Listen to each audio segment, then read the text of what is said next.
Thanks for checking out the Ideal Impact Podcast, where we discuss 5 key skills and the impact they can have on your life, as well as some major issues in society.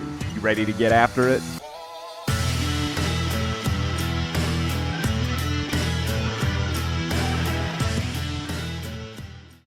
We're live. I was waiting for you, man. I had to take the reins on that on Monday with just me and Brian, and he claims that I did it better than you, but I heard it know. and I wasn't impressed. No, not impressed. No, I told him, I'm like, well, Randy sounds like crap, so I don't. It's not that hard to do. That's true. I might change it to just greetings and salutations instead of we're live. Make it, but you gotta scream it. No, greetings and salutations. It would just be real subtle and quiet. Nah. I'm not even entering this conversation. I can't, but I won't. Oh man. So hey, we're back with our friend Sue Saller. So our second, you're our first repeat offender, we'll call it, on the Ideal Impact Podcast. You know, I'm gonna stop you right there. You know, my last name is pronounced Saller, not Saller. Oh. Yeah, I actually, you know what? I did do that. But you know what? You know what? Actually, in the English language, if you take off that S and you replace it with a C, then it becomes the name Collar. So I'm like, okay, I'll give you a pass on that. But I say Saller, which yeah. I have no idea why. In the end, it doesn't really matter. Yeah, and English. I mean, it matters. Yeah, I mean, it matters that we pronounce it correctly, of course, right. But it's just English. I've talked about that a lot, more than I care to admit, I guess, that I'm like, you know, I've been speaking English for almost 37 years, and it's just,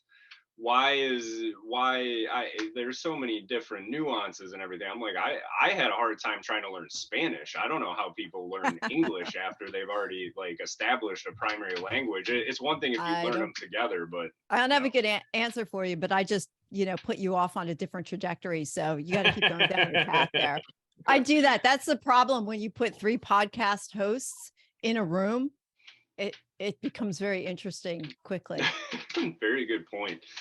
All right. So, well, let's get it started with, so it's Monday. Wait, was today Monday? I'm losing track of days. So it's Monday evening. So we're last day of July.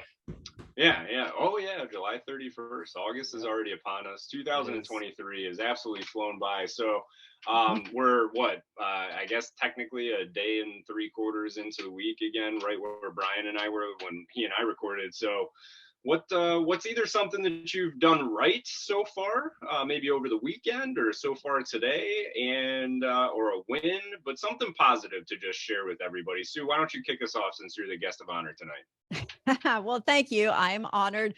So I was totally prepared to give you my wins for the week. So that I will do. My first win was I had the opportunity to interview Pat Hyben for my podcast. And in the interview, the highlight was at the end, as we always ask all of our interviewees, how can people reach out to you? And his response blew me away. He goes, Sue, you don't know what you don't know, but I don't know whether or not you know this, but you're really good at what you do. And I just sat there with the deer in the headlight look, because I was expecting him to say, yeah, contact me at blah, blah, blah. And then he proceeded to tell me, he said, he said, you're so calm and you're so natural. And he said, you should be on TV. And I could say was, oh, wow, thank you. Come from Pat Hyben. Here's a guy who produced a multi-million-dollar podcast and sold it.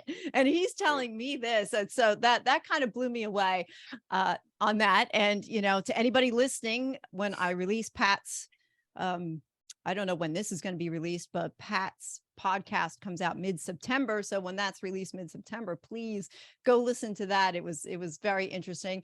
So that was a win. And the last win for the week was I also booked Marc-Antoine Picard, the former Cirque du Soleil performer, who Jamie Gruber just interviewed, and I think he released it as well for his Tribe of Millionaires podcast. So Mark is going to be interviewed the middle of August, and he is going to be officially my 50th podcast. That's awesome. That is awesome. Yeah, and just so you know, this will be coming out Sunday. So we churn them and burn them here. So yeah, so that's a good. That's a good That's a good thing to put out there. So this will be out way ahead of time to give everybody a heads up to look forward to that. Randy, what about you? Wins. Let's see. I mean, this is my first podcast in a while. I haven't done one in a few weeks. Is that your win? That just getting on here, yes, is a win today. So I'm gonna chalk that up as a win. Yesterday, I got to spend some quality time with Riley and Brooke. They're both trying out for a travel softball team. So we went up to Riverside yesterday and we practiced softball for like an hour and a half. And then I moved 5 yards of topsoil today. That sucked. That sounds like fun. It was That's a good workout, though. It was a great workout, and that was after I did 2 workouts today. So I still did my 2 movements and then did the 5 yards of dirt. And I'm tired now. I'm a little exhausted. Yeah, that's a lot. So, but that sounds, I mean, very productive of you. And you sound like you're feeling a lot better too, which is great. Yeah, we went to Disney. I think it's been like 2 weeks now, and the day I got back, I got sick, and then I tested, and I ended up getting COVID. So the happiest place on earth gave me COVID, and I haven't had COVID. That was the first time I've had COVID since like COVID was a thing. You should have had 3 masks on. You should have masked up. I did not wear a single mask. It was 107 degrees there. There was no mask wearing. There were people wearing masks though at Disney. I don't know how they were doing it because it was hot. Yeah, I'll tell you what. In rural East Texas, I did not see one mask the entire time I was there. Not a single one. And one, it's the heat, and 2, the environment that it is down there. So, which was, I don't know. I love that. I want people to be able to make their own decisions, do what feels best for them, whether that's in regards to COVID, whether it's wearing a mask, not wearing a mask, getting vaxxed, not getting vaxxed, do whatever is best for you and when it comes to your health. So, I agree there. Yeah. So as far as my wins, so it's been a week. We just got, so Callie and I just got back to Ohio on Saturday afternoon. So Saturday was a big win for me. I didn't get to bed until like 11 o'clock Saturday night or Friday night. And then I woke up at 2:30 in the morning Saturday because I made sure I was going to get my run in. So I ran from 3 to 4 a.m. Saturday, we drove home safely, got our house, got everything moved out of the storage unit. So Saturday was quite the day for me. And then yesterday I was, life is chaotic right now. It's overwhelming. And I was just getting a little bit, I don't know. I was lacking my emotional intelligence a little bit, not too bad, but just I was on edge. And Callie's like, go for your run. So I went and ran 75 minutes. I hit 8.05 miles in 75 minutes, which last time I ran over 8 miles, it took me 90 minutes to get 8.36 miles. So I was really, really proud of myself as far as my pace. It was like a 9-minute, 19-second pace. So that was awesome. And then today was just a train wreck as far as, everything that could go wrong went wrong.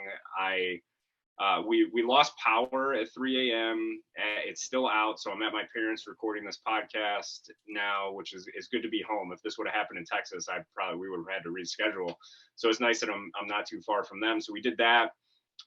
We went to my one rental property that we're listing for sale. It was a little bit more work than I expected. We get home from doing that, and there's power company trucks up and down my street, and I'm backing out of the driveway to go get ice to keep my food from, going bad that we just spent a bunch of money on yesterday because we just got home, went grocery shopping, and I shattered the tail light in my truck on my mailbox. So, but the bright side of that is it was my own mailbox that I damaged. It was only the tail light. It wasn't body damage, which would have been way more expensive. And I did not lose my cool at any point in time because I am getting so much better and better every day about, having that internal conversation with myself. Like, in the grand scheme of things, is this a big deal? And ultimately, no, it's not that big of a deal. It would have been better not to do it, but it could have been way worse. So a lot of wins,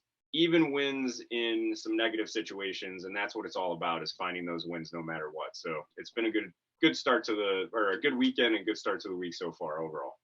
And you get a new mailbox out of all this. It's not damaged that bad, luckily. Oh. Just the taillight. The taillight. The problem is the plastic on the outside, the clear plastic broke, and you can't just get that. You have to buy the entire thing. But ultimately it's like $100. And if I would have done body damage, it would have been at least $1,000. More than $100. Yeah. So it is what it is. But here we are. Now I get to have the highlight of my day so far and have an awesome conversation with you, Randy, and with you, Sue. So I'm really looking forward to that. I'm ready. Let's go do this. Yeah, let's get into it. So Sue, you have a huge win recently, and it was leaving the, have you left the W-2 job yet, or you just put in your notice? So I have a very interesting W-2. I am a financial advisor. I've been so for 2 years. And prior to that, I was in the education field in a ton of different capacities, mostly as math teacher for the last couple of years, 2015, 2021. And just, after joining Emerge in October last year, it just sent me on this journey to find out who I really am and my authentic self. And over the course of my journey, I realized that the job that I'm doing doesn't really match who I really am. So after months and months, and you have to back up some as well, I started the process of even entertaining leaving my W-2 back in, I would say, the end of December last year. And so I'm like, oh, should I leave? Should I not leave? I don't know. Conversation. Finally, I think somewhere actually it was after a podcast interview with Diego Corzo, and he was talking about how he got started. His story is absolutely fascinating as well. Like, he's a dreamer, and how he started, like, he couldn't get a job, couldn't get a car. And the kid now is 32 and he's a multimillionaire and financially free. I mean, amazing story. But out of the story, I guess, long story short, was he was talking about, he had gone to a GoBundance meeting. He didn't really need to be in the room, or he wasn't really qualified to be in the room. And then Tim Rode took him on the side and said, hey, we see potential in you. We want to help you out, blah, blah, blah. So fast forward a little bit, I reach out to Tim Rode and I say, hey, Tim, all I did was I said, you interviewed Diego. So great. I was inspired by the story. Thank you. Do you want to come on my podcast? And the next thing I know, he messages me back and he goes, yeah, sure, I'd love to be on your podcast. I was like, oh my God, this is like Tim Rode. He's like one of the founding fathers of GoBundance. I'm like, oh my God. All right. So Tim's coming on. And then I didn't realize over the course of the conversation, he said, I wrote a book called The Quitter's Manifesto. I'm like, no, I did not know you wrote a book called The Quitter's Manifesto. He says, I think you should read that. Well, that was the catalyst right there. So I read The Quitter's Manifesto, which was really good. It's a small book, but it's really, every page is deep and they make you do something every page. So by the time I was done the book, I'm like, wow, I got a roadmap here. I think I can quit my job. And let's see, that was April. That was May. I didn't get up the courage to do it until probably the end of June. By the end of June, things had happened in my job. And I said, okay, I'm done. Can't do this. I put my resignation in on July 5th. And I have a 3-month retainer. So I actually have to stay on until the end of September, beginning of October, until my boss can find somebody to replace me. Because I am a little bit of a unicorn of an employee of who he's looking for to fit my box. It is somewhat possible that it could be by the end of September, he actually might not have anybody. So I don't know if I'm going to wind up staying on or not, but I know enough to know that I don't want to be working 40 hours a week doing what I'm doing. And there's a lot of, we can go into the woods like of my job and the things that I see and why it no longer aligns with who I am authentically. And that's one of the reasons why I'm leaving. And then the other is that my podcast is starting to get some legs and run in different places. So, and I really enjoy doing that. And I want to just be able to devote more time into it and press into that more. And then out of that, probably at some point, I'll go into coaching and consulting and, see where the podcast takes me. So I quit my job, but yeah, scary as shit. Yeah, tell me about it. Trust me, I know the feeling. It's for anybody out there. It's scary. It's never going to be easy. So when you're out Right. there and you're thinking about quitting your anything that's providing you stability, and you've never done this before, it's terrifying. Like I'm not Oh, going yeah. to downplay it. It is very scary. It takes a lot of courage, but the problem is like there's never going to be the perfect time. So it's a matter of just Right. taking that action and Right. doing it. Right. I mean, I have on my phone, I look at every day. It's a picture of Kevin O'Leary, and there's a caption that says, "A salary is the drug they give you to forget your dreams." Saw that one. I Yeah. look at this every day. Every day, I'm like, yes, that's right. That's why I want to be an entrepreneur. So, but Yeah, you know for what? sure. Entrepreneurship, honestly, it's not for everybody. You know, Right. some people, they have to, and some people really love their W-2s and they want to stay there. That's fine. That is, but I guess the point is, and we can go into down the education rabbit hole if you want. In the education system, generally it's designed to produce W-2 employees and discourages entrepreneurial skills, entrepreneurship, or being or thinking outside of the box. So Right. if you're one of those people that think outside the box and you're going through the school system and you don't fit in the mold of a W-2 employee, it's really challenging for you to feel successful and come out being confident in your ability to be an entrepreneur, unless you happen to be around entrepreneurs, or you know, you get lucky and you find somebody who wants to be a mentor for you. And I think that's, you know, I think that's part of it. So, you know, some people are okay and content being W-2 employees, and that's okay. There's nothing wrong with that. There's nothing wrong with being an entrepreneur. But but deep down in your soul, if that's what you're called to, and you're sitting there 40 hours a week doing something that just is the opposite of what your soul feels like it has to be doing, well, then you have to take that risk. You know, Yeah. and then you do Yeah. things along the way to mitigate the risk. I mean, the Quitter's Manifesto, when I read that, it really did walk you through how to address your fears, how to mitigate your risks, realize it's still going to be scary, how to build up and have a support network, you know, in play before you actually quit. So in that respect, yes, sometimes it's scary. It doesn't really keep me up at night, but you know, every once in a while I go to that, oh my goodness, you know, this is unknown, you know, what's life going to be like? I'm not getting a paycheck anymore. So How did it feel when you turned in that resignation letter? like freedom.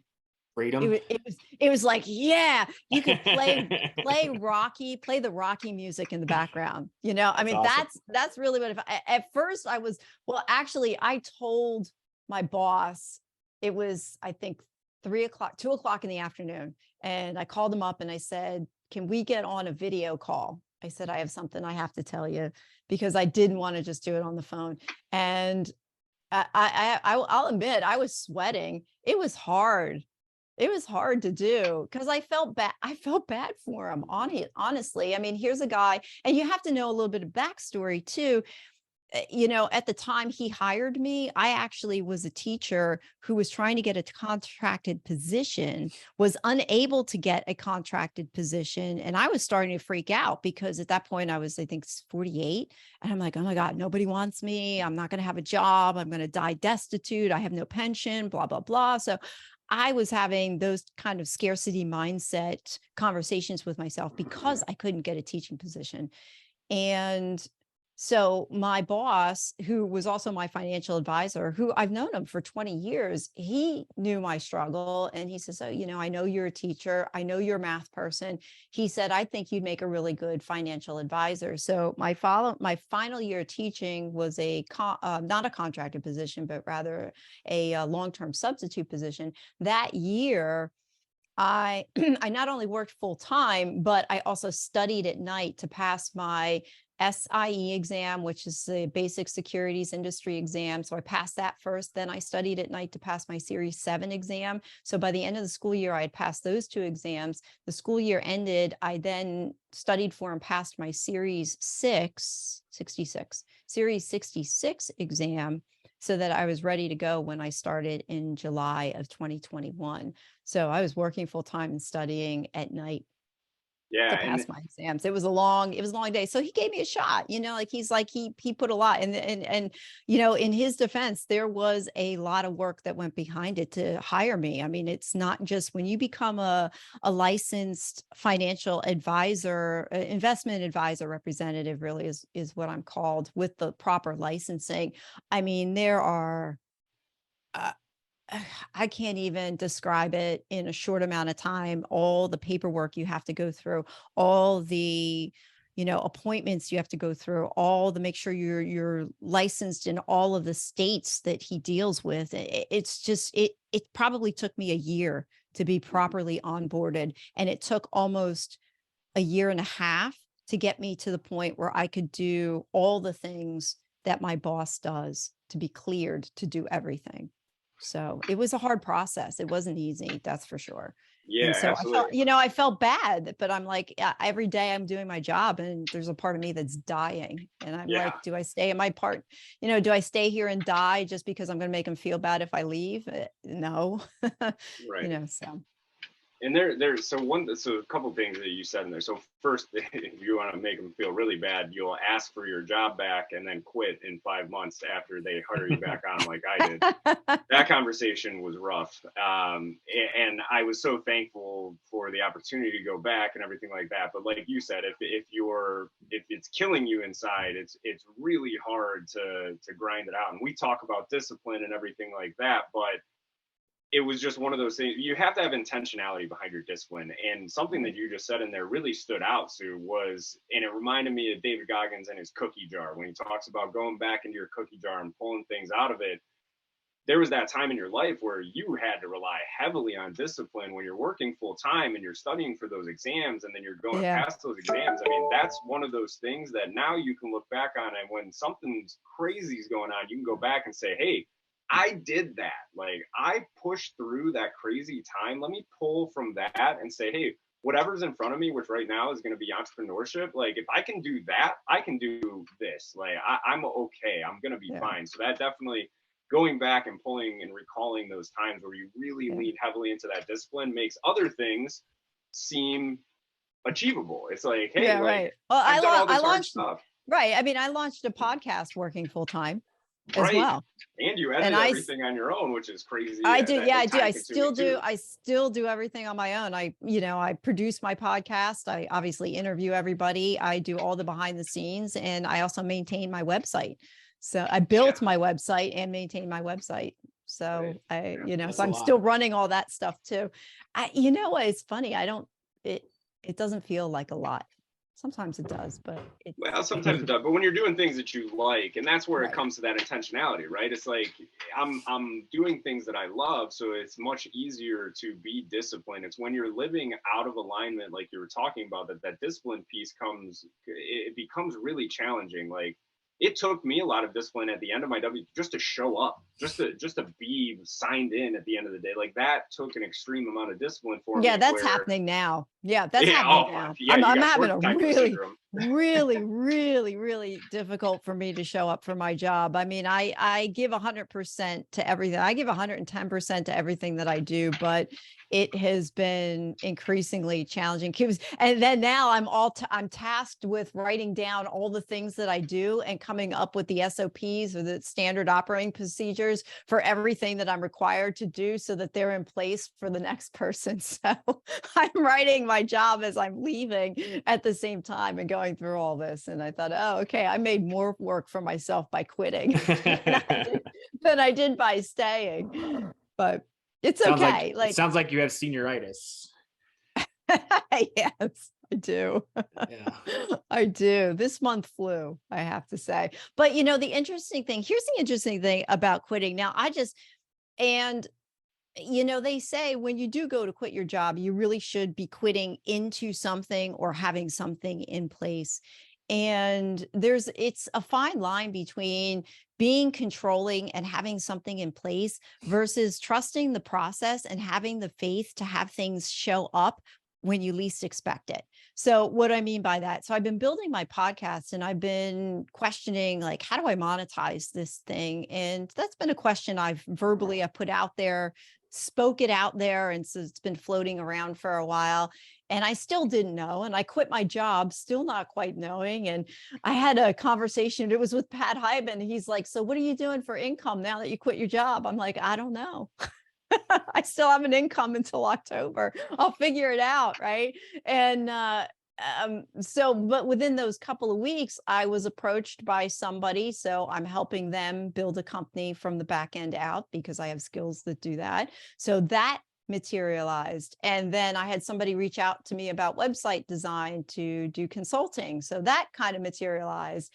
And then I hired a coach, and he's going to connect me with somebody else who's going to help me monetize my podcast. So that materialized. So it's very interesting to just kind of trust the process, that if you know what you're leaping to, there are doors that are going to open once people know that you're no longer going to be working your W-2 job. And that's I've interviewed a lot of people leaving their W-2s, and that seems to be a common theme, where they don't quite know what's going to happen after they leave. And then either right before they leave or once they leave, there are these opportunities that did not present themselves prior. So, for me, it's just a leap of faith, and knowing that, I can take this somewhere and go walk through those doors.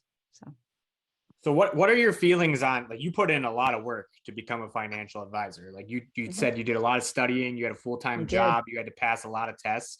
So in that terms of it, for you to walk away from this job, like what are your thoughts and feelings on that? You know what, Randy, that's an excellent question. I don't think anyone has asked me that, because it was a lot of work to do that. I have talked to several advisors, and they're like, you passed the Series 7 on the first try. And they'll follow it up with, it took me 3 times on the exam to pass it, and to me, it was just it wasn't really even a challenge to me. It was just, I had to do it. There was no choice. So when I'm faced with something that failure is not an option, I go all in and say, okay, failure is not an option. I'll do what I need to do to pass it. Now, to go back to your question, how does that make me feel? Well, I didn't know what the job was going to entail when I got into it. So for me, I had nothing to lose because I had no other teaching position lined up for me. And to me, I figured, well, I'll try it, and see how it goes. In the course of being a financial advisor, though, I met a lot of people. I learned a lot of personal skills, like communication skills. There's a lot of good things that came out of it. Do I feel bad that I spent all this time studying and now I'm walking away? No, not really, because I have now just a vast knowledge base of what financial advisors do, the industry itself, all the licensing and all the rules and regulations that go behind it, so I can have an intelligent conversation with somebody about mutual funds and retirements and how to invest your money and budgeting and things like that. So what I've gained and the knowledge I've gained, the interactions that I've had and the things that I've learned, they say you can never take your education away. Like, you can lose everything, you can lose every material thing, but the one thing people can't take away from you is your education. So the 2 years that I've done, I just will roll that experience into the next version of who I am in the life that I'm going to have. So I don't count it a loss. I don't count it a waste of time. I just count it as, okay, that was really cool. And that was another mountain that I conquered. And let's go conquer another mountain. That's an awesome mindset and a good way to look at things. Because I know a lot of teachers. The reason why I asked is I know a lot of teachers who are probably, they're towards the later end of their career, and they're tired of teaching, but they're telling me, like, there's nothing else I can do. I'm stuck. That's not true. Position. Yeah, right. That's not true. And I think maybe part of my next incarnation is to bring that message to them, because what I didn't share in my story is that I help the guy that I work for. He has over 800 clients, and I would say 750 of them are teachers. So I'm very familiar with the 403B space. I'm very familiar, like, all the clients, when they call in, they're like, yeah, well, when the ones that don't know me at first, and they're like, yeah, the school year, blah, blah, blah. As soon as I say, yeah, I'm a former math teacher, I used to teach high school math, they were like, oh, you get it, you understand. And I'm like, yeah, I do understand. I know exactly where you're at. And part of the problem of my job is the frustration that I have looking at what teachers make, their salaries, looking at their pensions, looking at what they're coming out at, let me tell you, I'm extremely discouraged. I'm saddened for them and discouraged because, you know, in the teacher space, there are people, they'll work for 30 years and their final salary that final year, in the teachers that I deal with anywhere, range from $98,000 to $110,000 or $120,000 to work 30 years of your life. And that's what you have at the end. That's tragic. To me, that's tragic, because once you leave the education space and you go into the business arena, you know, my son, I hate to say this, but my son, his first year out of college, he's a software engineer. He makes more money than I do. I mean, that's awesome. That's That's having that friggin' refined sobering. skill. Yeah. That's so sobering. But he makes more than the first year teacher. He makes twice as much a year than a first, second, third, or fourth year teacher. Like, don't even take my salary out of it. I mean, just forget I even said that. Compare it to a teacher. You know, they don't make much at all. They're overworked, they're underpaid, and they're sold, I don't want to say the word lie, but they're sold a disillusionment that you're going to have a pension when you come out on the other end. I'm seeing those pensions in real time, and I'm going, holy crap, you're screwed. right. Like that, that's my reaction. And you're coming out now, and it's just, it's so sad and disheartening. You know, I don't have words to put into it. Yeah, But no, that's a good way to put it. And I used to be one of those people out there, and I think there are still so many people, but I think the mindset's shifting a little bit.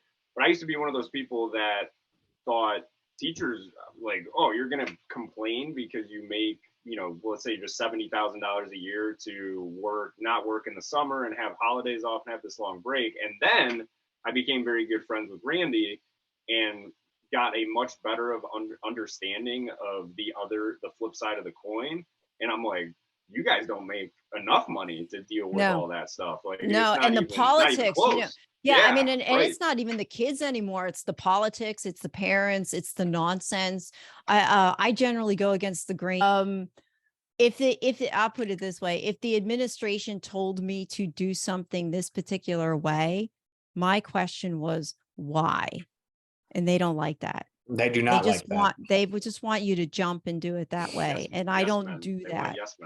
Yeah, I don't do that. I ask why, and then when there's a reason, and then you know, I'll do it my own way. I used to get in trouble for doing it my own way, and I'd be like, well, hey, you got the same result.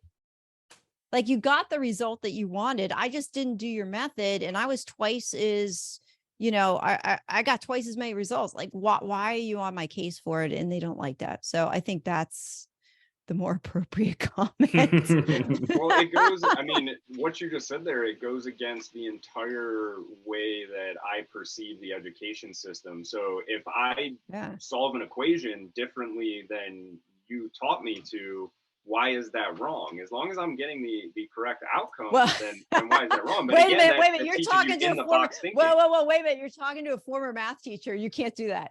Because I used to teach them, like, you have a certain way, you have to use basic methodology the same way, or because they'd come to me, they wouldn't do what I tell them. They come to me and say, well, why'd I get the wrong result? I said, well, because there is a methodology that you have to employ and start with first. Once you get that basic down and you understand the mechanics, then you can deviate from what you do, and then you can use a shortcut. Then you could skip a step or two. But until you understand the mechanic behind it, you need to do it this way. Basic algebra, you have to. I taught algebra for years. That was probably a bad analogy that I used there, but I just mean, like, sorry, you hit the teacher. No, you're good. I know, I appreciate that. But again, you took it a step further. It's like, hey, like, let's build the foundation, and then I want to empower you to think outside the box. But correct. The system as a whole, like, I remember doing stuff like that where I would figure, you know, I'd get it figured out, and it wasn't just math, whatever it may be, and I would come to the right conclusion. Then I get docked points for not doing the work, like showing the work right, however you want to phrase that. And again, that comes back to that, like, hey, we want you in this box and we don't want you to deviate from our way of thinking. And again, to your point that you made earlier, it's like, well, that's what deters a lot of people from, that was a huge deterrent for me in school. One, from being engaged in learning, because I was like, I don't learn this way. I don't want to learn this way. So it took a lot of effort and intentionality for me to even like make it through school with passing grades. And then, of course, I went to college, which, looking back at it, like really didn't align with who I was at the time. And then I got a corporate job and I did that for 10 years. And it's like, well, maybe if I was, empowered and encouraged to think outside the box and think differently back then, maybe that would have led to something different. And ultimately, again, I'm thankful for where I'm at right now, but who knows what that could have looked like. And I think that's what causes so much of that pain in the W-2 world, is you're just kind of, what's the term I want to use? Like, you're leading a cow to butcher, basically. Like, we're leading our kids into this W-2 mindset where that's the only way to be successful.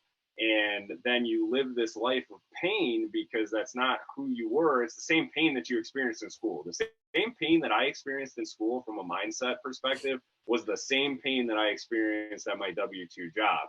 And again, you get caught on that security and everything like that. And then you get further down the rabbit hole and you get older and you have kids, and it makes it harder and harder and harder to leave. But that's exactly, for the most part, what they want. And they, meaning the system as a whole and society. So, but I'm not sure if they know what they want anymore. Because from what I'm seeing, like the district that I'm in Ohio, it seems that we're moving to a more self-paced thing. So they're saying that if you're a teacher and you have 25 students, everybody should be learning at their own pace. You have 25 individuals, so the teacher should be doing 25 different things. And they want you to think outside the box. They want you to be critical thinkers and creative thinkers. But then they're telling That's the teacher, it is scary. Yeah, that's scary. I can't see how. Well, I'll tell you. Let me go back. I'll let you finish. Now I've been in education for 30 years. I came out as a teacher in 1993, 94.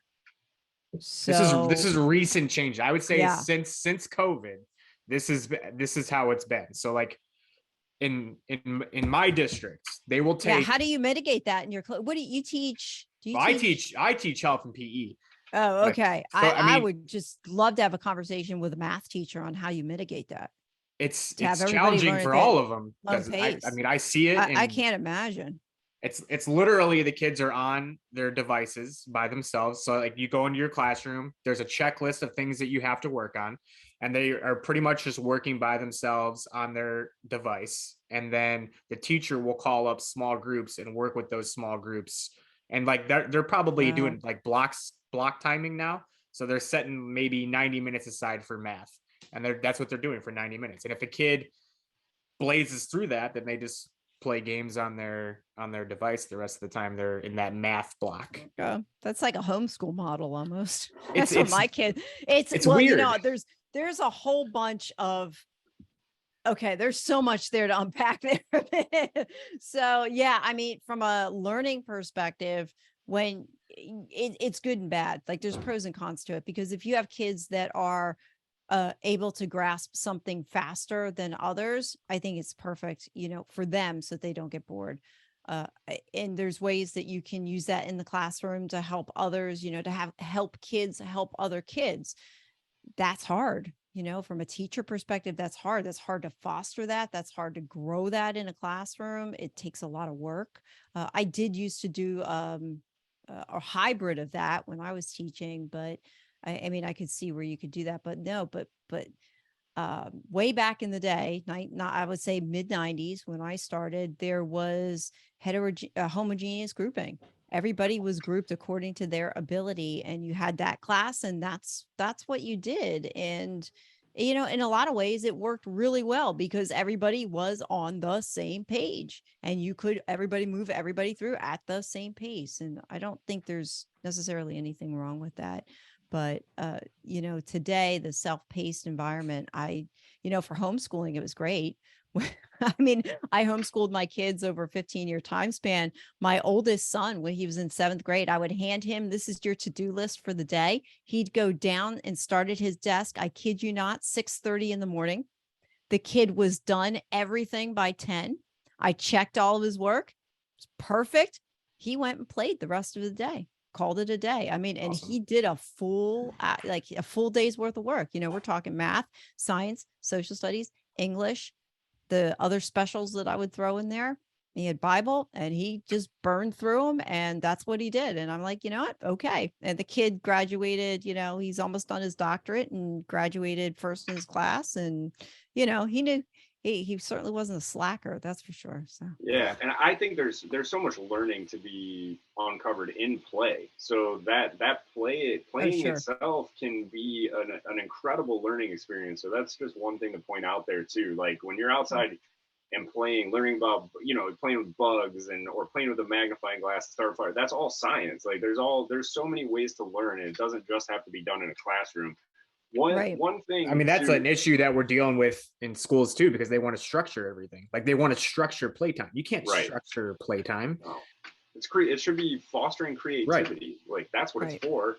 Right. So one thing, a big question, and you had mentioned the homeschooling a while ago. So what was the biggest driving factor? So being a teacher in the school system, what was the biggest driving factor that made you decide to do homeschooling? And what was that experience like?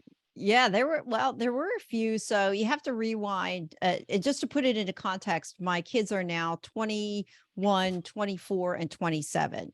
So we're going back to 2001 was when my oldest entered kindergarten. So I homeschooled from 2001 pretty much through 2015 was my homeschooling time That frame. makes me feel really old that your oldest son was going into kindergarten in 2001, and I was getting, Randy was just about graduating, and I was getting ready to graduate. I was a freshman, I think. So, man, 36. You know, well, I mean, you know, come on, I was married. So I was married the first time in 92. And I was married at 20. So you can do the math if you really want.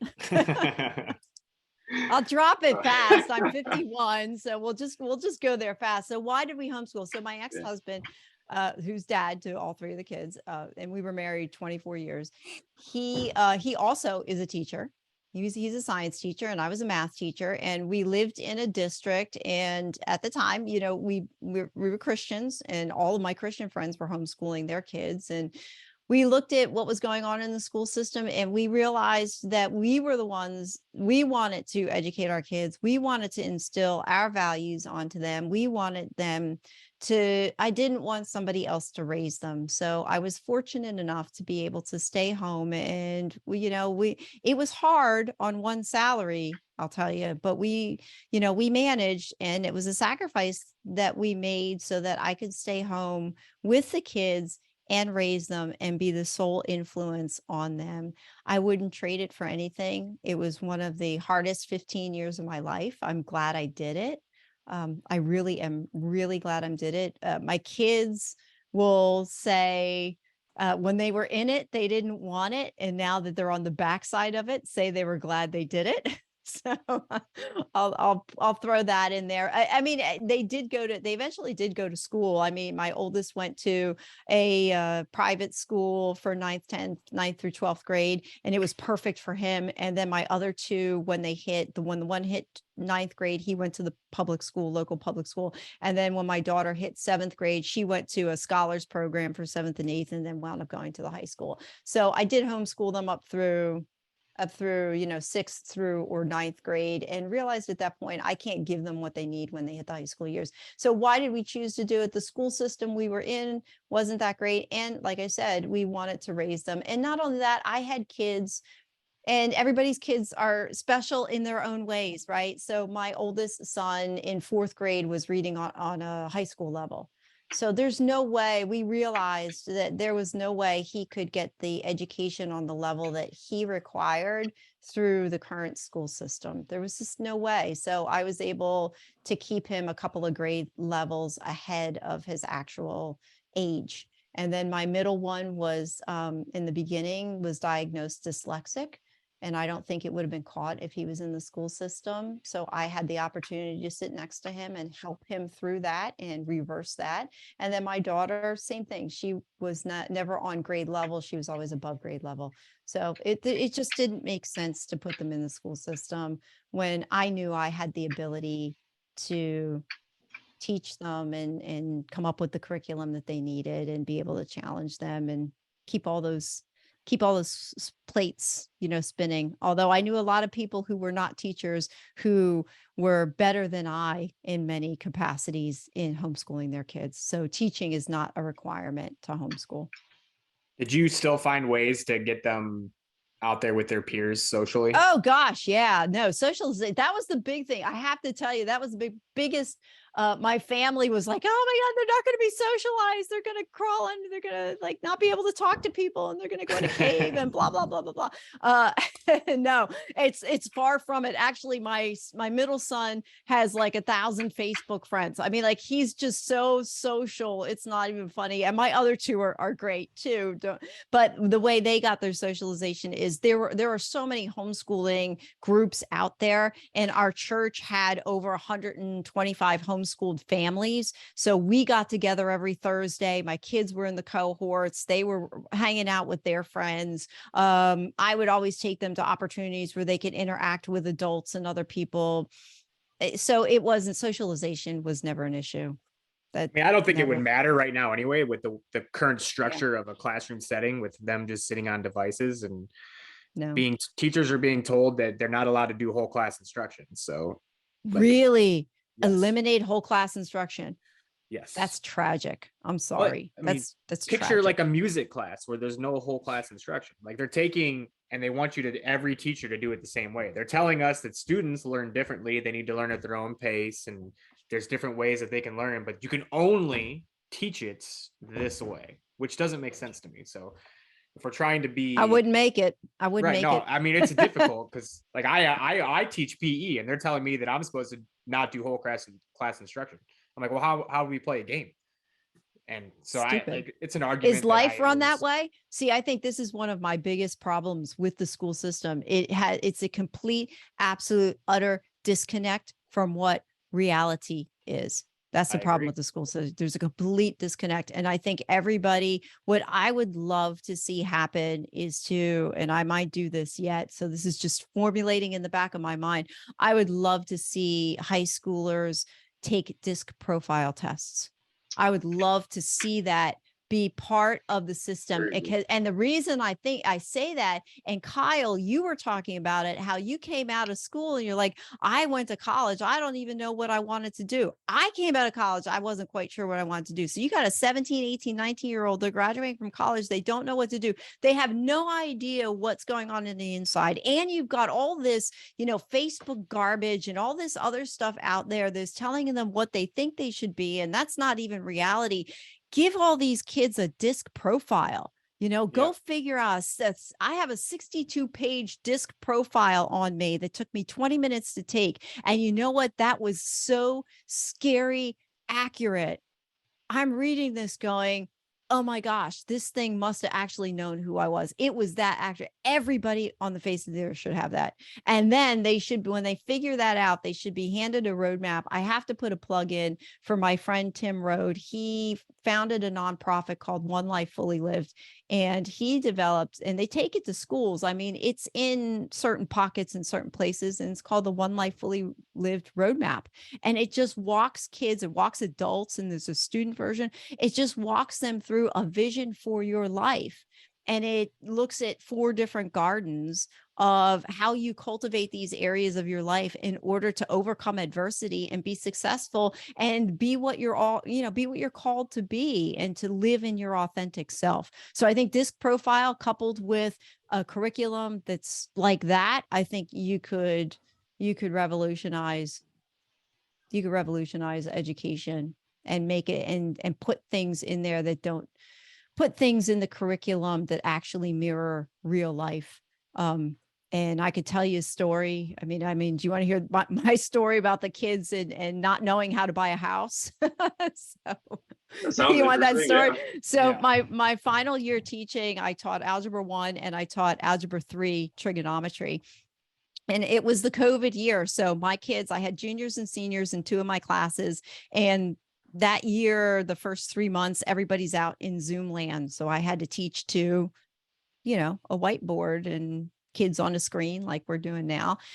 Talk about being challenging, right? So when the kids finally did start coming back, I had juniors and seniors. I accelerated them through the curriculum. We are given like, hey, these are all the things you have to teach. And I'm looking at some of it going, yeah, hey, okay, great. This is boring. This is not. Everything I tried to do when I taught math was to make it practical. So every lesson I had, I tried to tie it into something real world. Like you're using this, you're learning this and using it for a reason. Well, we got down to the end of the year. And because it was algebra 3, two of the formulas that were in the book was how to calculate a mortgage and how to calculate the payment on a car loan. Okay. So if you want to wrap your brain around that, your monthly mortgage payment is just a formula where you plug a couple numbers in. That's it. That's all it is. Car loan payment, same thing. You plug in a couple of numbers into a specific formula and out comes your payment.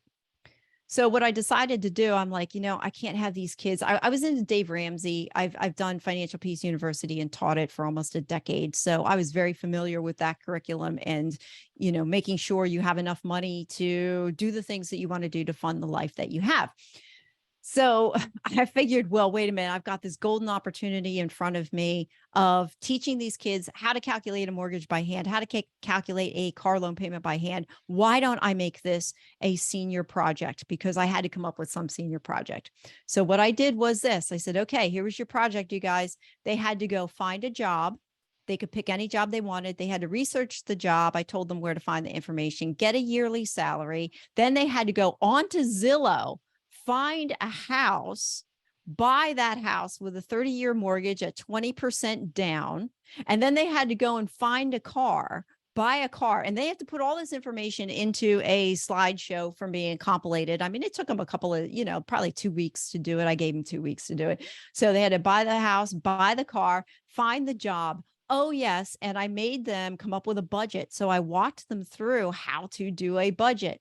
I said, go back to your parents, find out what they spend on their water, electricity bill and cable bill and all that, and figure that out. I said, and put it into a spreadsheet. I taught them all how to do this. I said, figure out on your job if you can afford that house and that car. And I think it was 72 students that year. And I had, at the end of the project was write a reflection. Give me a couple paragraphs on what you learned. I got back from all these kids. I learned nothing in high school except in your class. I was going to say this project. They learned nothing they came back and basically said to me, I learned nothing in high school except your class. Well, that's we real walked world out of application more right there. stuff. They're like, they walked out of it going, wow, I can buy a house now. Like I understand the mechanics of buying a house. And I understand the mechanics of buying. The teacher would have been like, hey, this is something that you're going to use in real life. Yeah, I told them that over and over again. I mean, I told them that over and over again. I said, you're going to use this. I said, this is something that, you may not come across for a while, but you will come across it. Keep this in mind. Oh, and I also told them throw in student loan payments. Yeah. So they were, I mean, it was very eye-opening. Those are a thing of the past for me, but it was painful. Yeah. So it was very eye-opening, but you know what? I was the black sheep. Nobody else taught that.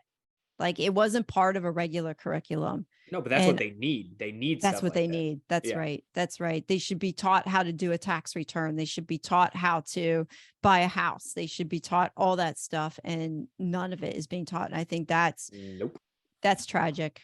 It's tragic. We're just churning out all these kids that have no clue what they want to be. And just by implementing a couple of different processes, like I said, disc profile, roadmap, practical life skills, I get, let's memorize the War of 1776 and figure out, let's memorize all the presidents. Right. Why? I can just Google that information. Agreed. Let's go a little bit deeper and learn that stuff you can't Google. Yeah, I love that. So this is a question for both of you with, Sue, your education background, and Randy obviously still being in education. So I feel like there are so many good ideas out there, right? So Sue, that was an incredible idea with the DISC assessment and understanding more thoroughly how kids want or need to be communicated with. So that's a big part of the DISC, and understanding, should it be direct, how they want to be communicated with, how they communicate themselves. So there's tons of great ideas out there, that being one of them. What is the root cause, or how do we get to the point where some of these ideas can be implemented? Is it something needs to change with the government when it comes to education, or what is it? Do either of you have thoughts or ideas on that? Man. Well, I mean, there's so much you can say with that. Yeah, I mean, but think about, how does any change start? How does any movement start? One at a time. So we should riot? Are we rioting? No. I mean, nothing. If you think about it, we live in a culture where we are, it's deceptive in a way, because everybody thinks, overnight, I can be an overnight success. I can have something grow overnight. I can have it happen really fast. I can be an overnight success. All these kids, they're on TikTok and they're all that stuff. Those ones that are overnight successes, there's stories that are behind them. Yeah, there's one or two outliers that are like, yeah, nobody knew who I was. And then overnight, Larry the Lobster takes off. Well, for every one guy that's a Larry the Lobster on YouTube, there's thousands of other people out there who are trying to do the same thing and don't make it. So I think we live in this culture that thinks we need things to happen instantaneously, and we need things. And yes, it's good to be a visionary, to think on a big scale. Like, yes, I would love to see the DISC profile across the country, but you have to start somewhere, right? So you have to do something somewhere. And I think that each of us within ourselves, we just have to look deep and figure out, okay, where's that point where we start? There's not a good answer to that, Kyle. There's really not. I mean, I can go locally to my own school. I could try and partner with somebody else who's already doing something. There's a lot of great organizations out there that are already ingrained in the schools. But I think at the end of the day, the school system is so vast, so wide, so broken, that there are places out there. Like, I know for a fact that, for example, One Life Fully Lived, and I, only because I have some conversations that, they are in some schools, but it's really hard. It's hard to get into a school system that already has an established frame, established procedures. And I think Randy could probably talk into this as well. Teachers are very resistant. They have a lot of change thrown at them because it's forced. You have forced change and you have change by choice. All of us by nature don't really want to change. We will stay in equilibrium. And if you want to change and do things and change things in the schools and put the DISC profiles in there and teach the kids about roadmaps and teach them how to find their authentic self, that takes change. And that takes somebody who has to teach these kids. Who's going to do it? You're going to do it in the math class? Math teachers are trained as math teachers or mathematicians. They're trained as math teachers. You can do it in the English class. English teachers are trained like English teachers. Who's going to do it? See, the problem isn't just the education system. The problem is in the training of the teachers as well. I'm a math teacher by trade. I'm only 3 classes off from an engineer. So I'm trained as an engineer. I'm not trained to be a psychologist to help kids analyze their DISC profile.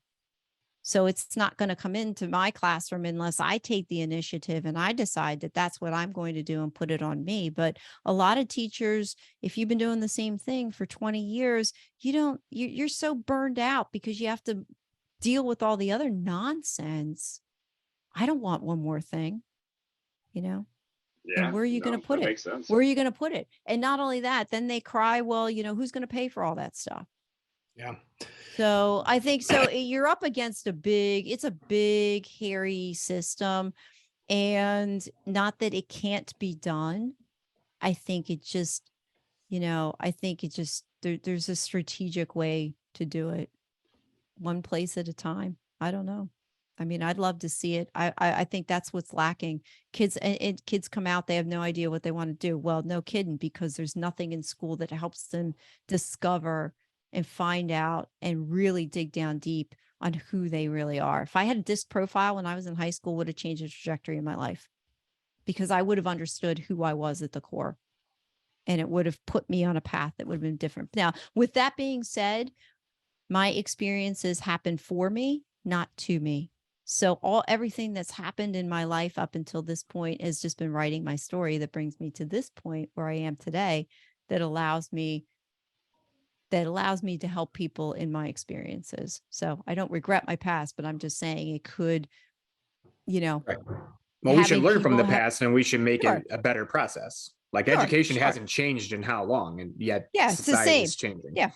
Right. And it's not adapting. I mean, Chat GPT alone, the AI alone is, is going to, it's going to, the school system is going to have to adapt to that, or it's going to just implode on itself. And I don't, I'm not in the school system right now to see what the effects would be. I saw an inkling of it in 2020, 2021, when there were programs out there where my kids could put in an equation and it'll solve them for them step by step, and they didn't have to do it themselves. So the cheating was already starting at that level at that time. I can't imagine what it is today.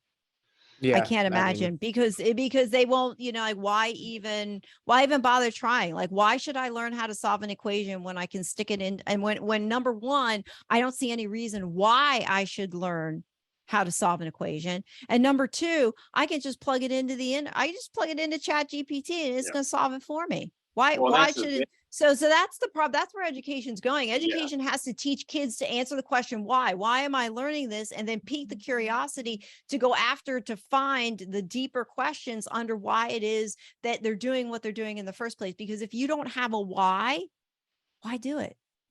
Yeah, and I would be interested in the why there for no reason. Yeah, right. Well, yeah, that's a good one. But I would be interested in the why there, because I don't know, and maybe I'm wrong, but I don't know if I look at that as cheating. It's like, hey, like, well, there's this technology out there, and I understand. Right. What you're I saying. mean, you have to read. Yeah. Hey, you have to redefine what cheating is. Yes, there you go. That's it. Yeah. You have to redefine the definition of cheating on how you think about it. Go back 10 years. If you whipped out your computer, if you're cheating, if you've got that piece of paper underneath it and you figured out how to solve it, and you bring that into the test beforehand, yeah, that's cheating.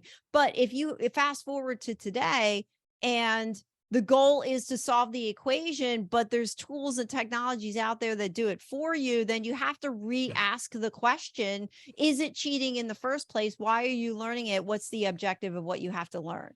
Yeah, well, imagine what papers are going to be like soon. You're going to go on You're going to go on there and be like, hey, I need a 1,000-page paper on this. Yeah, they already do that. Yeah, they already do that. Like, why bother? I mean, but we use it. I mean, I'm not gonna lie. I use it all the time. I use it all the time to help write podcast questions, or to help do research for a guest, or to condense something when I don't have the time to rewrite. I mean, I can write. I know how to write, but if I don't have the time to rewrite an introduction or clean something up, I'll stick it into Chat GPT. There's nothing wrong with that. But you're using the technology in a way that supports what it is that you did in the first place. But I can see where it can go awry, where somebody can tell Chat GPT to write a paper for me, and then they don't do anything with it, and then they submit that. But from what I understand, there's fact checkers out there too. There's so AI who knows? There's all AI kinds of that stuff you can use to tell if it was AI that wrote the paper now. So yeah. I mean, AI. like I think I said it before, adapt or die. So, I mean, if I'm an English teacher, you have to adapt or die. If you really want to, evaluate whether or not somebody has learned something. You don't have them walk out of the classroom and go home and write a paper. You have them demonstrate something in 45 minutes that you can turn in that's not computer based, that goes below or under what it would be to just write a paper, right? So I think the education system has to adapt to the current, state of technology. You don't have a choice. You really don't. You just have to get creative with it. I think my biggest issue is like, I don't know what the goal of education is anymore. Like, what is the underlying Wow, goal? that's scary. It Yeah, is. that's And scary. I don't know what it is, because like, we want them to be critical thinkers. We want them to think outside the box, but then we're evaluating them solely on standardized testing. They have to get this testing in. It's like, I mean, I'm confused by it. And like, our high school we're trying to be innovating. So we have something called the option. So kids don't have to go to class. If you decide you're going to do this option, there's like a big room, like where you can go, and there's a math teacher there. There's an English teacher there. And if you need help, you can just go up to them and work with them individually. Sounds like a cop out. How do you, it's like college. how They're trying to treat it like they're trying to treat it like college. So they're saying, if you do this, you'll be ready for college, because it's more like college, but they're not in college. They're in high school. Where's the still. accountability? Where's the accountability? How do you measure? What are There your is no metrics? accountability, because they Yeah, have right. until What- the end what of do the you year ma- to turn what- stuff in. Wow. Right. Wow. It's See, that's like, what's it teaching? What's the goal of education if that's well, what we're I just doing? think people are just soft.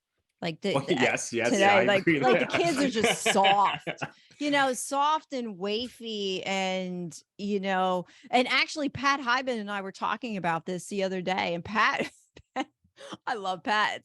I love the interview with Pat, because he was just like, and he was so nonchalant about it. He's like, yeah, kids are just soft. He's like, get something to go wrong in your life. He said, go get a flat tire. It teaches you resilience, and it teaches you how to deal with situations. And I agreed with him 100%. I think, even I remember Alex, I was watching Alex Hormozy. He's one of my favorite guys. And, he says, I don't want to use the expletive, but he's like, you really need something to F up your day. He's like, the best thing that can happen to you would be to have something come along and F up your day. He's like, that's the best, because it teaches you all these things that bubble up to the surface that you didn't have to deal with before. He's like, that's the best thing that can happen to you. Yeah, And it's I hard was for like, me to yeah, agree with that's that. it.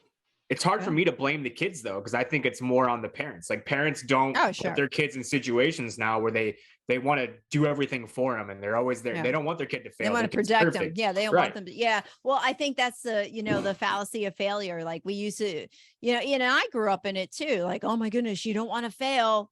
That's the 4-letter F word is fail. And, the most successful people learn how to fail fast. And then they take the failure and then they embrace the failure, because there's always opportunities in problems. And it's not being taught. Every problem is an opportunity. And if you retool your mind to think that way, then when failure happens or adversity comes, you already have that thought process in your mind that says, well, wait a minute, where's the opportunity? Look for the opportunity in it.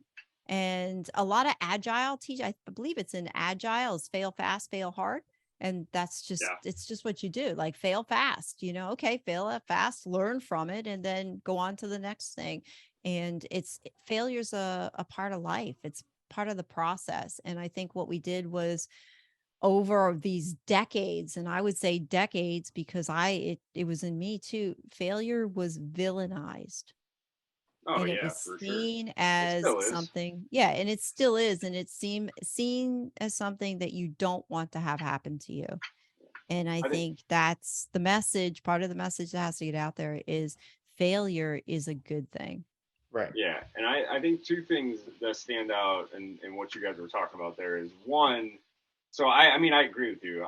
Kids are soft, but the generation before us thought we were soft too, and the generation before them. And but I agree with all of that. I think if you look back through time, we are progressively getting softer, and that is because life is getting easier and more comfortable, and we don't Sure. have to be as disciplined and all of that to survive. I don't need to go and find food. I go to the grocery store, or I order it on my phone. So of course we're going to look at the generation, that's coming up, after us as softer, because they are.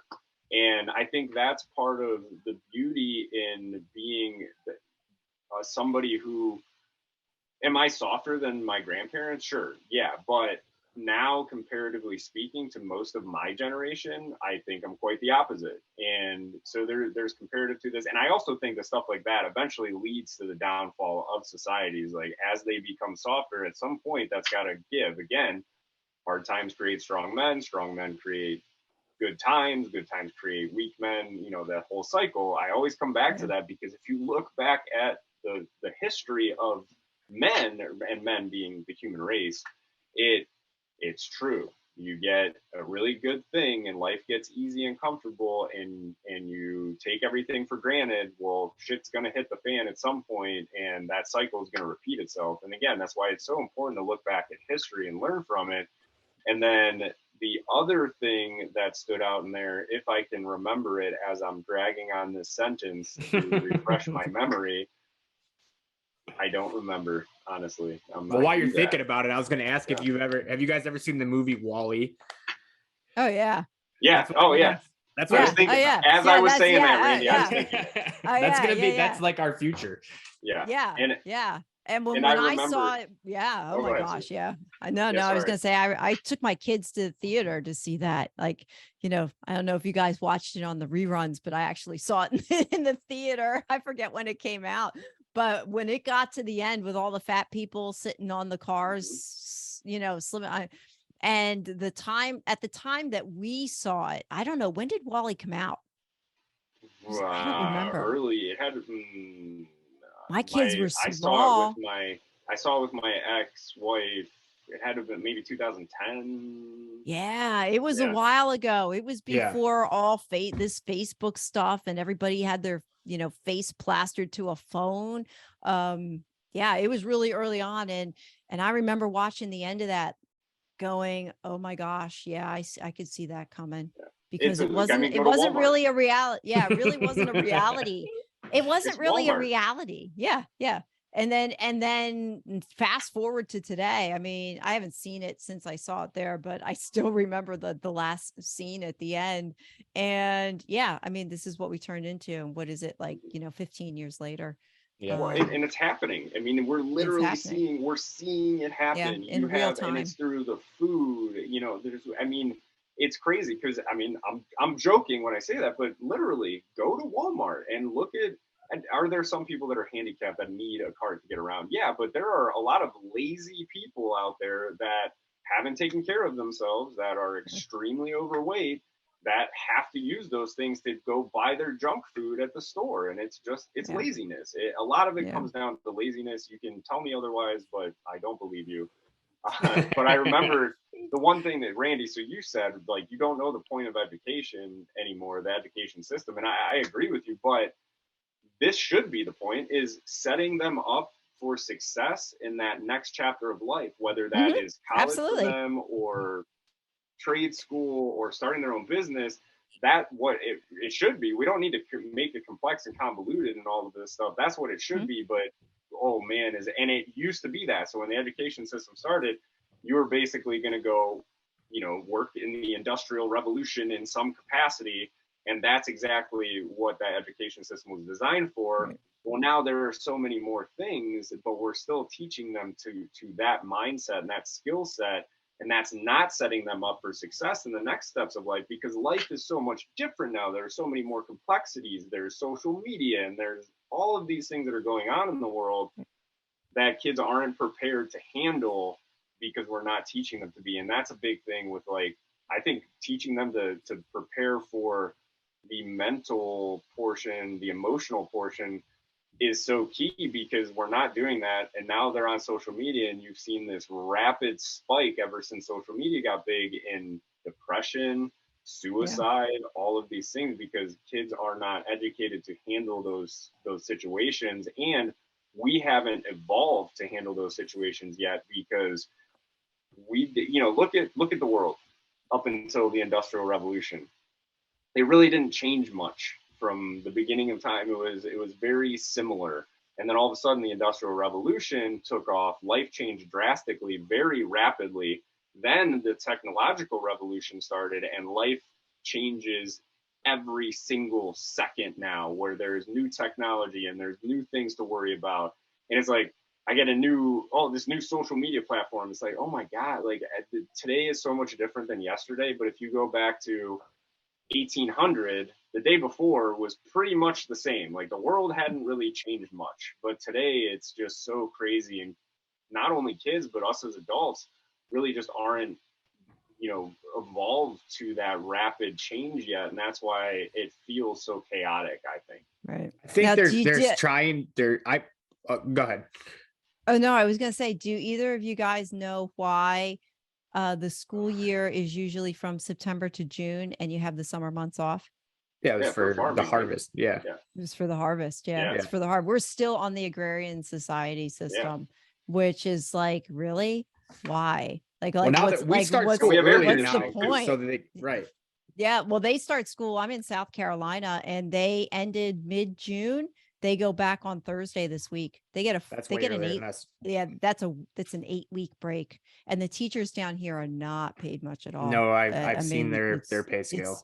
It's rough. It is very. I would not want to teach down here.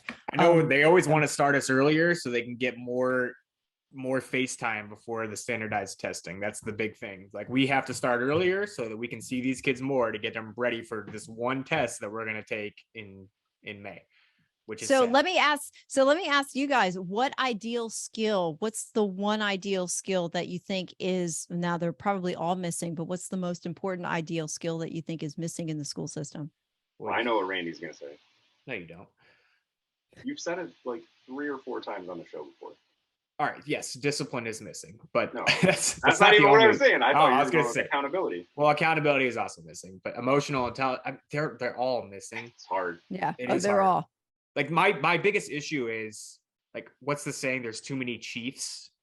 Like there's so many like managers that are trying to dip their hands into what education is and what it should be. So you have a school district who's trying to push up what they want you to do. Then you have the state that gets involved, and you got to do this curriculum. And now in Ohio, we just got rid of the Department of Education, and the governor took over, and he's going to be placing somebody in charge. So there's going to be a bunch of changes coming there. Then and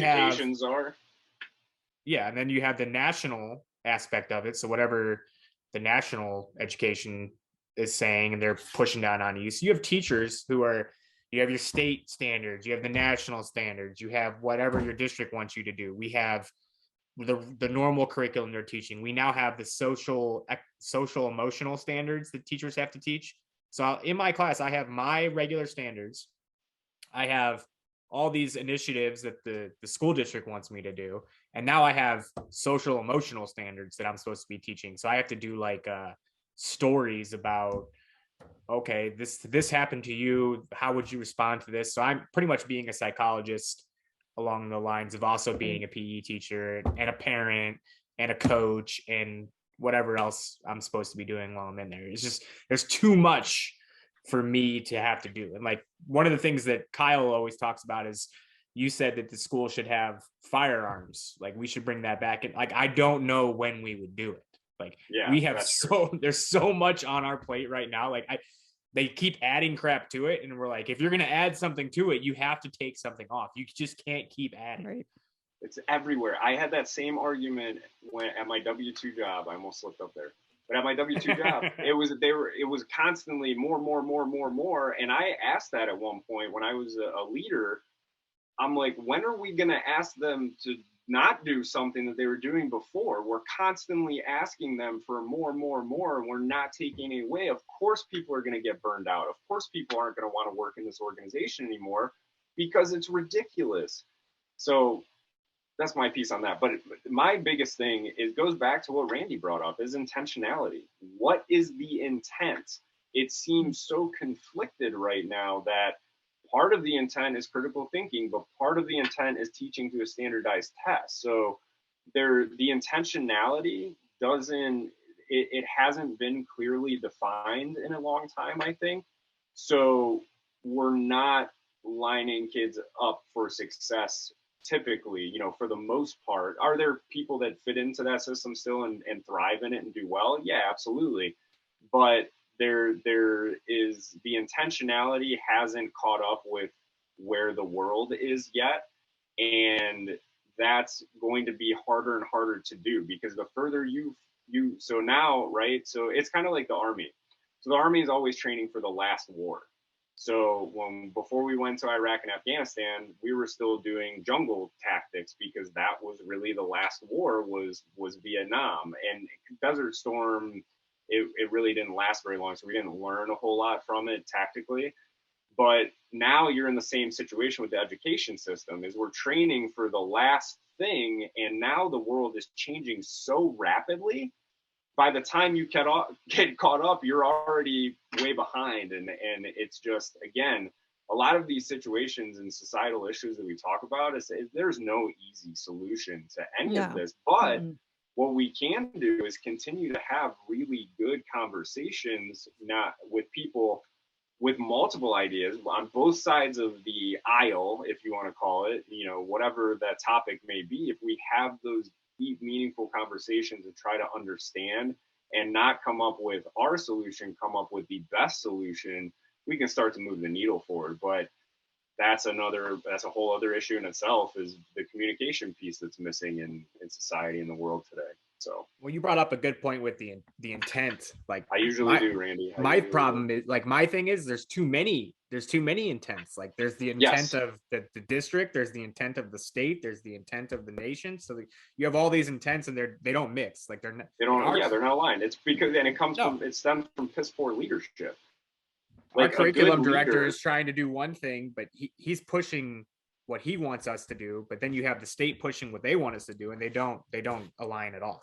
No, because you need strong leadership at the top aligning. If you're going to have that many layers, this bureaucratic mess, which is what it's become, same thing in the corporate world and everything, then you need a really strong leader at the top to align those things. And that's going to be a really hard job. So, but we don't have that. And not only in education, but we don't have that in our government. We don't have that in a lot of places right now. And most people that are really good, that are good at those things, they don't want those jobs, because it's so stressful and it's such an impossible task at this point. So, but yeah, anyway, I can tell you this, they better figure something out, because there is a national teacher shortage right now, and people don't want to do it. And you have people that they're hiring right now that are not qualified to be teaching your kids. Yep. Yeah, that's the scary part. Yeah, that's the scary part with what's going on out there. Now, I quit my W-2, right? And I was having a conversation with a friend of mine who's still a teacher in Pennsylvania. And she's like, she says, you want your old job back? She said, because they can't find anybody. So, the funny thing, I was joking with my husband, and he's like, oh, what are you going to do? You're not going to make money, blah, blah, blah, blah, blah. I'm like, I can always go back to be a teacher, because I can teach anywhere. Anybody will take me. I can come down here and teach on an emergency cert. They're like, oh, you have a Pennsylvania cert. Anybody will take you. There's different levels of quality for certifications for teachers, teacher certificates. I happen to have one from Pennsylvania, which holds a lot of weight. So, it's not, it is what it is. But I would argue with you guys that the greatest skill for students, from a student perspective, is the emotional intelligence. Because they need to be able to be solid in who they are as an individual, and be able to interact with others on it's just a skill. It's a life skill. And I think the emotional intelligence is the one that's missing the most. And then as far as leadership goes, of course, leading with intentionality. So I think the ideal skill, depending on who it is that you're talking about, all of them are lacking in some capacity within the educational system. But I think I would also leave people, as they're listening to this and they're hearing, oh my gosh, this is so hopeless. I would go back to the premise of my I have to put a plug in for my podcast. My podcast is Small Steps, Big Wins. So there is something that everybody listening can do to take a small step that, who knows, it could lead to a big result, one at a time. Whether it's finding some kid out there, if you're a teacher and you're finding some kid out there and you're like, you know what, you could benefit from a disc profile, you can get them for free online, or if you're a teacher in a particular class, it takes 10 minutes, use some of that downtime and help your kids decide who they are.